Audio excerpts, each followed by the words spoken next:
The story of British naval procurement over the past 4 decades is often a frustrating tale of extraordinary engineering ambition colliding violently with political short-sightedness and crippling financial limitations.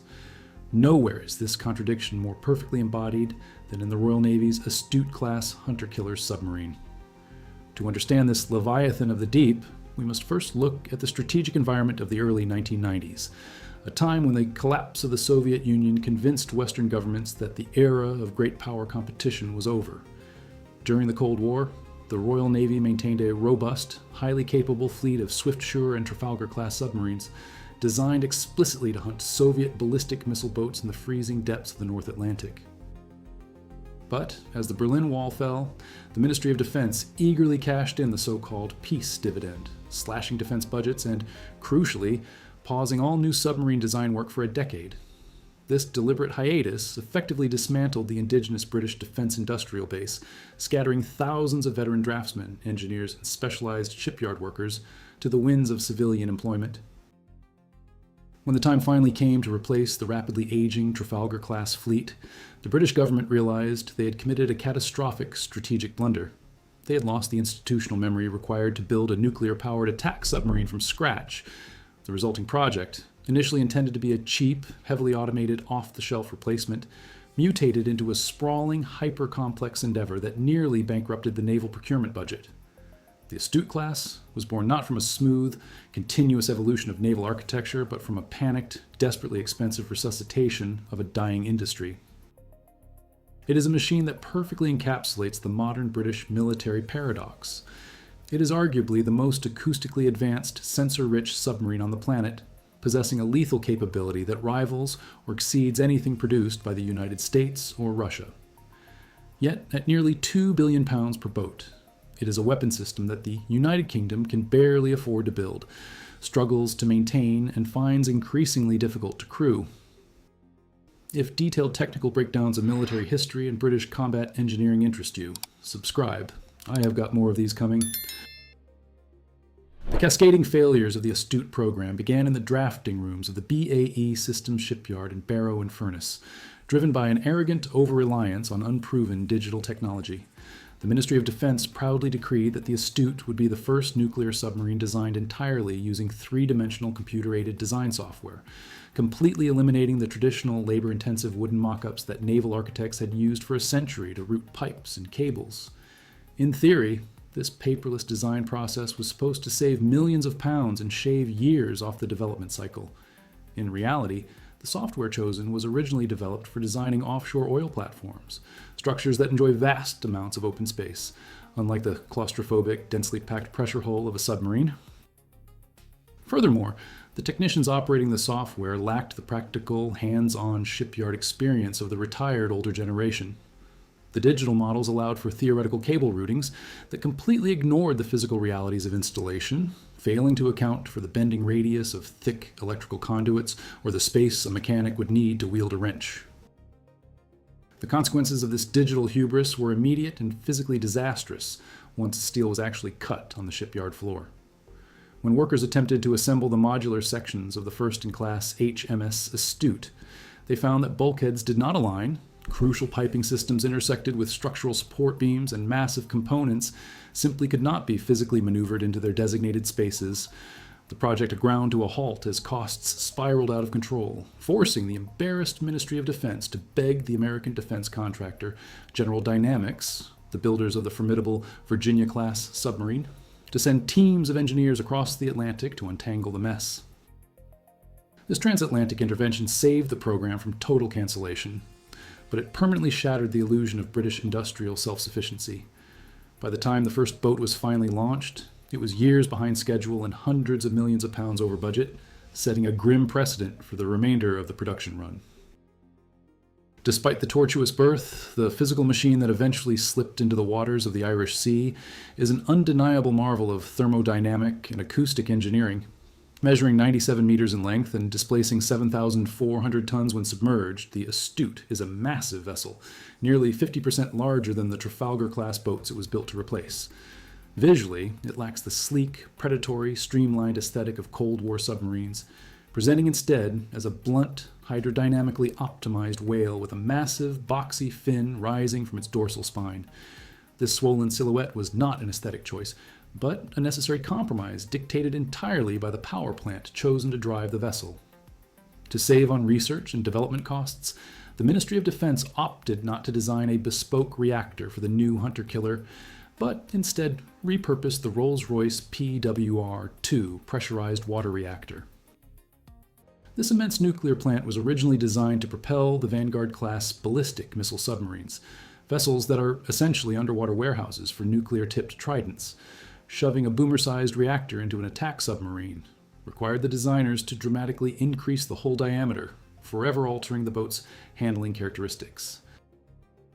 The integration of the Rolls-Royce PWR-2 reactor fundamentally shaped the tactical profile of the Astute-class, providing astonishing advantages paired with frustrating limitations. On the positive side, the reactor features a highly enriched uranium core designed to last for a quarter of a century. This means the submarine never has to undergo the immensely expensive and dangerous midlife refueling process that plagues older classes and foreign rivals, giving it a theoretical operational range limited only by the amount of food it can carry for its crew. The primary coolant loop transfers immense thermal energy to the steam generators, which in turn drive massive turbines to propel the heavy vessel through the water at classified speeds, well in excess of 30 knots. However, the sheer size of the reactor plant creates immense thermodynamic challenges. A nuclear reactor generates a staggering amount of waste heat, and venting this heat requires massive, constantly running seawater cooling pumps.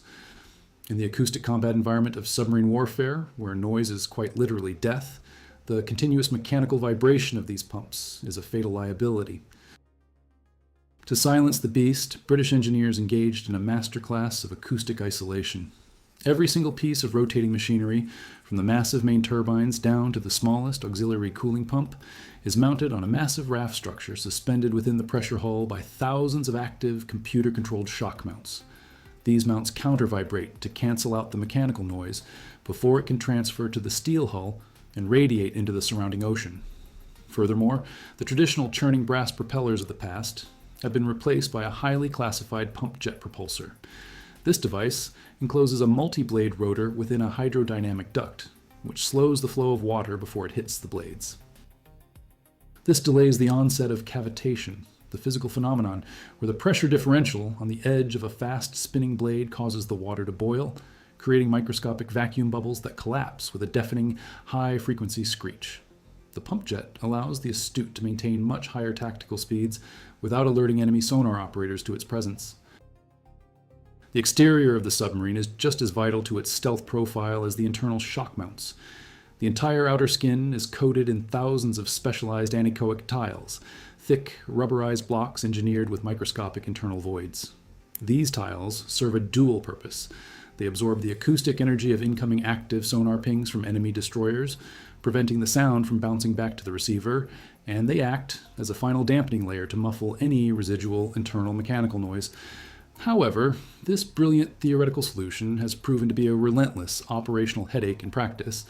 The adhesive chemistry required to bond thick rubber tiles to a constantly flexing steel hull, expanding and contracting through extreme temperature gradients and massive pressure changes, is incredibly complex.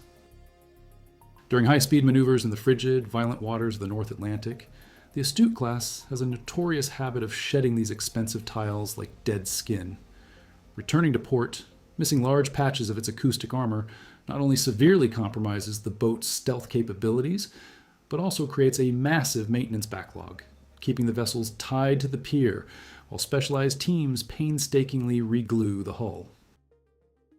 While the propulsion and acoustic isolation systems are impressive, the true lethality of the Astute-class resides not in its engines, but in its electronic brain.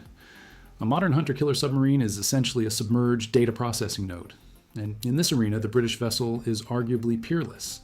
The boat is built around the Thales Sonar 2076 suite, an integrated acoustic sensor network of staggering complexity. The system comprises a massive spherical array in the bow, sweeping flank arrays running down the sides of the hull, and a long, sensitive towed array that unspools from the tail to listen to the blind spot behind the vessel's own wake. The amount of raw acoustic data collected by these hydrophones is equivalent to the entire internet broadband traffic of a medium-sized city, capturing every sound in the ocean, from the mating calls of biological life to the distant rhythmic thumping of a merchant vessel's diesel engine. Knowing what you now know about its real-world survivability and reliability, would you still want to be stationed in this machine during combat? Share your thoughts below. Capturing the sound is only half the battle. The true genius of sonar, 2076, lies in its processing power. The ocean is not a uniform body of water. It is a chaotic, layered environment of varying temperatures, salinities, and pressures. These thermal layers act like acoustic mirrors, bending, distorting, and refracting sound waves, creating shadow zones where a submarine can hide entirely undetected. The processing algorithms on the Astute-class are designed to untangle this acoustic chaos, reconstructing the true location, speed, and class of a target through heavily distorted acoustic returns. During joint naval exercises, the Astute has reportedly demonstrated the terrifying ability to detect and track surface targets located hundreds of kilometers away, well beyond the horizon. It can quietly slip beneath a carrier strike group, passively map the entire formation without ever emitting an active ping, and transmit the targeting data back to fleet headquarters via its sophisticated satellite communications masts. When passive intelligence gathering escalates to active kinetic warfare, the Astute relies on a potent, albeit numerically limited, arsenal of heavy weapons. The boat is equipped with 6 53.3 centimeter torpedo tubes located in the bow. Its primary anti-submarine and anti-surface weapon is the formidable Spearfish heavyweight torpedo. Weighing nearly 2 tons and capable of traveling at speeds exceeding 65 kilometers per hour, the Spearfish is guided by a trailing copper wire that allows the submarine's combat computers to steer the weapon directly toward the target's most vulnerable point. If the wire snaps, the torpedo's onboard active sonar takes over, autonomously hunting down the enemy vessel. Its massive directed energy warhead is designed to detonate beneath the keel of a target ship, creating a catastrophic vacuum bubble that physically breaks the vessel in half. For land attack and strategic strike missions, the Astute utilizes the American-made Tomahawk Block 4 cruise missile, capable of hitting pinpoint targets over 1,000 kilometers inland. Despite the lethality of the Spearfish and the Tomahawk, the weapon system architecture of the Astute highlights a glaring operational compromise when compared to its allied and adversary contemporaries. The submarine carries a total payload of only 38 weapons. While this might seem substantial, it is surprisingly low for a vessel displacing over 7,000 tons. Unlike the American Virginia-class or the Russian Yasin-M submarines, which utilize dedicated vertical launch system tubes to ripple-fire dozens of cruise missiles in seconds, the British Astute relies entirely on its 6 traditional torpedo tubes to launch every weapon in its inventory. This creates a severe tactical bottleneck during a high-intensity engagement. If the submarine is tasked with launching a heavy salvo of Tomahawk missiles against a land target, the crew must painstakingly load, flood, and fire each weapon through the torpedo tubes, a time-consuming process that limits the volume of fire and leaves the tubes unavailable for defensive torpedoes if the boat is suddenly ambushed by an enemy submarine. The weapon handling system inside the torpedo room is highly automated to reduce crew workload, but this complex robotic system introduces yet another layer of mechanical fragility that can fail under the violent shock of combat. The theoretical perfection of these sensors and weapons frequently collides with the embarrassing realities of operational deployment and political mandates. The Ministry of Defense, eager to justify the astronomical £2 billion price tag, demands that the Astute perform multiple roles simultaneously. It is expected to act as a deep-water hunter in the Greenland-Iceland-United Kingdom gap, a shallow-water intelligence gatherer in the contested littorals of the Middle East, and an escort for the new Queen Elizabeth-class aircraft carriers. But physics dictates that a massive, swollen hull designed around a ballistic missile reactor is fundamentally ill-suited for creeping around in shallow coastal waters.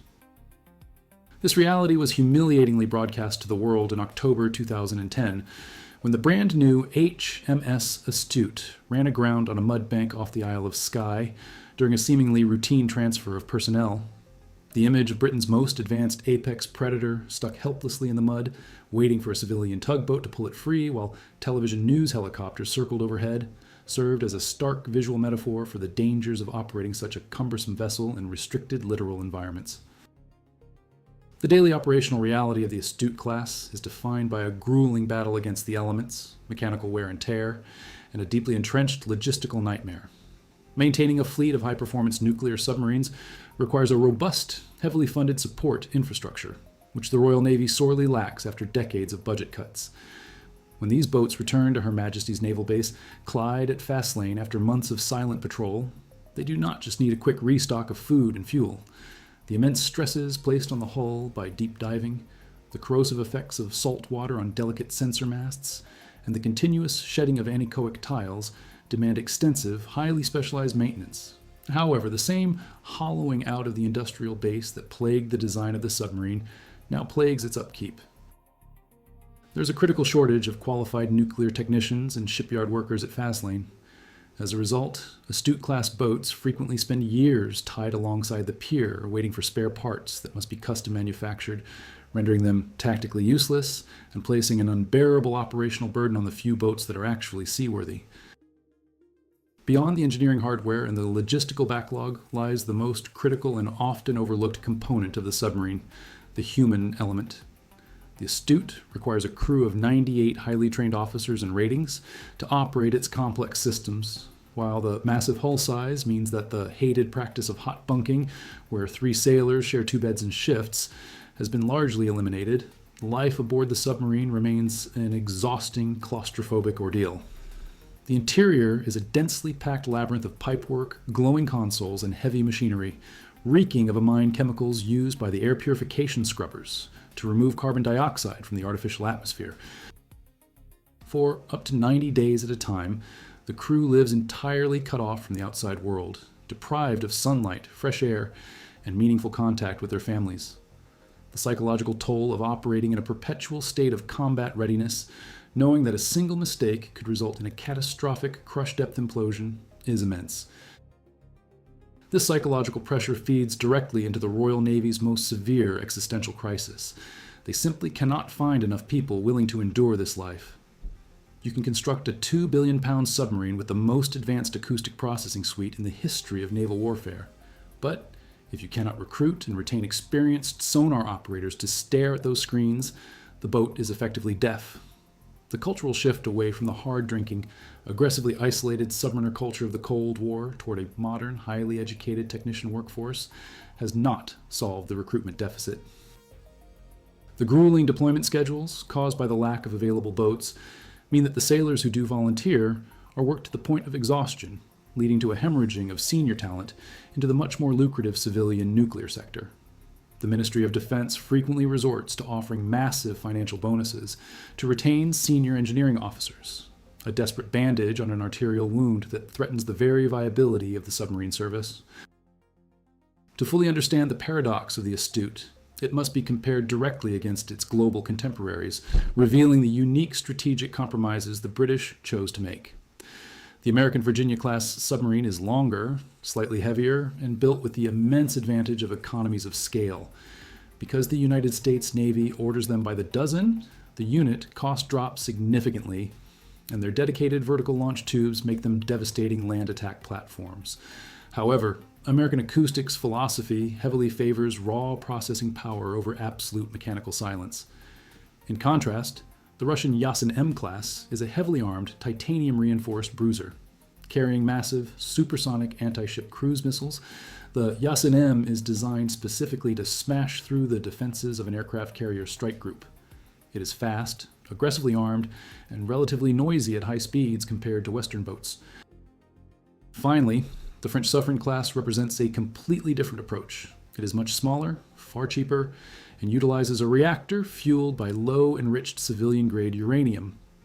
While this means the French boats require refueling every 10 years, their smaller size makes them incredibly agile in the shallow waters of the Mediterranean, offering immense tactical flexibility for a fraction of the British cost.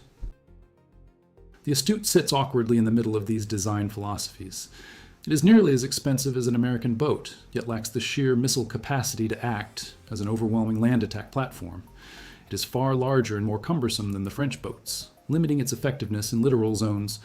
Yet, in the pure, terrifying metric of deep-water acoustic stealth, it likely surpasses all of them.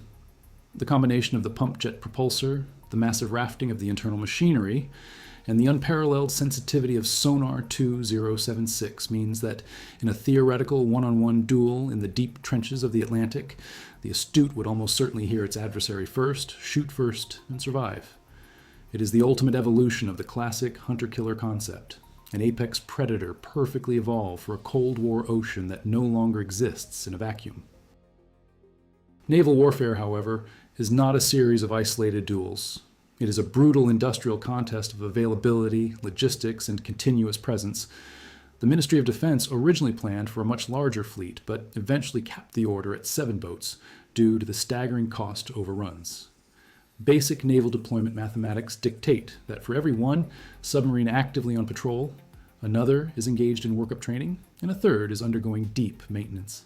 With a fleet of only 7 vessels, the Royal Navy will struggle to deploy more than 2 or 3 Astutes at any given time to cover the entire globe. These few boats are tasked with protecting the Vanguard-class nuclear deterrent, escorting the carrier strike groups, gathering intelligence in hostile waters, and maintaining a presence in the increasingly contested Arctic Circle. It is an impossible mathematical equation, demanding that a handful of overworked crews and financially ruinous machines shoulder the entire strategic weight of the United Kingdom's maritime defense. If you found this analysis useful, a like helps more people discover these deep dives. Thanks for watching.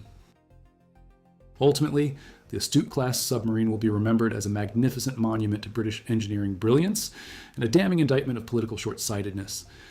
It serves as a permanent multi-billion-pound reminder that a nation cannot simply pause its heavy defense industrial base and expect to restart it seamlessly a decade later without paying an astronomical price. The engineers at Barrow and Furness overcame catastrophic software failures, massive dimensional challenges, and severe budget constraints to deliver a machine of terrifying acoustic capability. The men who sail them endure brutal conditions to keep the sea lanes open and adversaries at bay. As these black leviathans patrol the freezing depths for the next 3 decades, they will stand as silent, deadly, and profoundly flawed guardians of the realm, the absolute finest submarines Britain has ever built, and the exact reason she can barely afford a navy